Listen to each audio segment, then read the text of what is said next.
L'Afrique est confrontée à une crise humanitaire sans précédent exacerbée par les conflits, le changement climatique et l'affaiblissement des économies. En Afrique centrale, la situation est alarmante avec plus de 10,8 millions de personnes déracinées, dont 2,8 millions de réfugiés et 7,5 millions de déplacés internes. Face à la faible capacité de réponse des États et à leurs dépenses à l'aide internationale, la communauté économique des États de l'Afrique centrale appelle à une mobilisation et une coopération régionale accrue pour des solutions durables.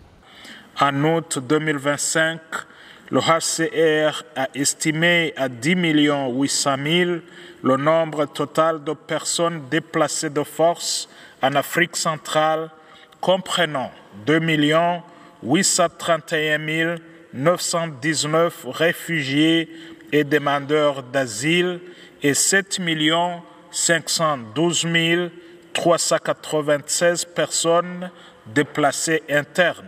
Ces chiffres traduisent l'urgence et l'ampleur de la responsabilité collective qui nous incombe. Des pays comme le Rwanda et la RDC accueillent des centaines de milliers de réfugiés malgré des ressources limitées. Le Rwanda héberge près de 137 000 réfugiés, principalement issus de la RDC et du Burundi, tandis que la RDC compte plus de 5,7 millions de déplacés internes et plus de 500 réfugiés. Ces États poursuivent des politiques de portes ouvertes et d'intégration, mais la baisse du financement international menace la continuité de l'aide et la protection des plus vulnérables.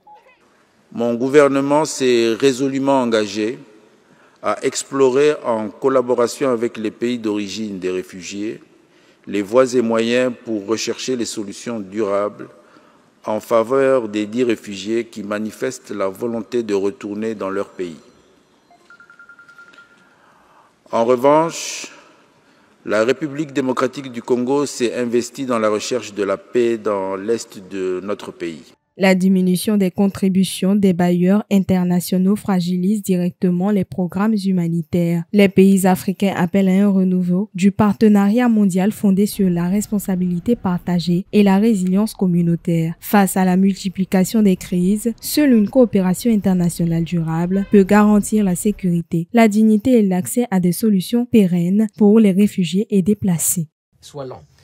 Le Rwanda réitère son attachement à un retour volontaire, sûr et digne des réfugiés qui doit être une pierre angulaire de solutions pérennes. À cet égard, nous appelons la communauté internationale à soutenir les différents efforts de paix ainsi qu'à promouvoir le rapatriement volontaire dans la région des Grands Lacs afin de donner espoir aux réfugiés et leur donner une chance de rentrer chez eux. Les initiatives régionales se multiplient. La CEEAC prépare une politique régionale d'asile harmonisée. Le Rwanda met en œuvre sa stratégie 2025-2030 pour rendre 50% des foyers de réfugiés autonomes et la RDC organise des retours volontaires accompagnés de programmes de réintégration. Ces démarches montrent la volonté de bâtir des réponses africaines solides et durables capables de transformer la vulnérabilité en résilience malgré la baisse du financement international.